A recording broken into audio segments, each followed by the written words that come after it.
I'm here with Sue Altman, the director of New Jersey Working Families, and we're in Atlantic City for the League of Municipalities. It's November on the beach. It's lovely. We were going to do this interview on the Ferris wheel. It was going to be like a metaphor for New Jersey politics. I know, we weren't sure what the metaphor was yet. I suppose it would depend where you were on the Ferris wheel on the way around. But they're closed, so that's also a metaphor for That New is. Jersey Oh my politics. God, the metaphors are piling up.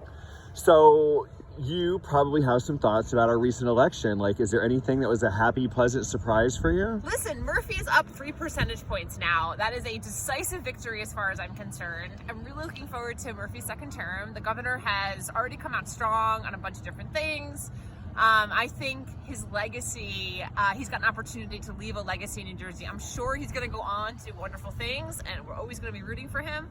But he has an opportunity to leave a fantastic legacy.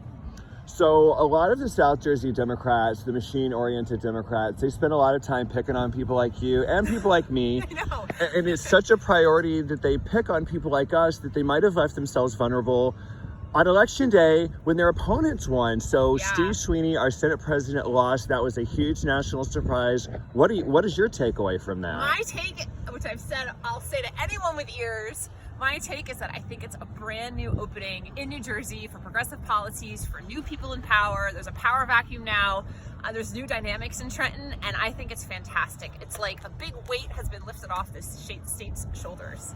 So I'm a pretty progressive guy, and I usually vote for Democrats, and usually I'm supporting Democratic candidates, but we had a bunch of new women candidates win this year, and they were all on the Republican side. And even though I'm not going to agree with them on everything, I actually still think that's progress when the gender balance is a little bit more 50-50 in Trenton. So we've got Republicans sending gay people and more women to Trenton. That's ironic. It is ironic.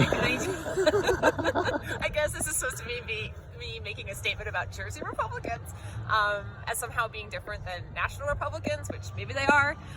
But we also have some new women on the Democratic side too, like Sadaf Jaffer. We're really excited about her. It's a bright spot for the Democrats. It is in LE16. So Dahlia Vertrees is a mayor in Hillside. She came back as a strong incumbent. So there's a lot of women on the rise in Jersey, and I think with this vacuum in South Jersey, I think there'll be even a better pipeline for more independently minded women. So Sadaf. Okay, Sadaf won in Somerset County, which is the home of the Republican gubernatorial candidate who really overperformed everywhere except for with the voters who know him best. Isn't that interesting when that happens? It's like a Chris Christie thing.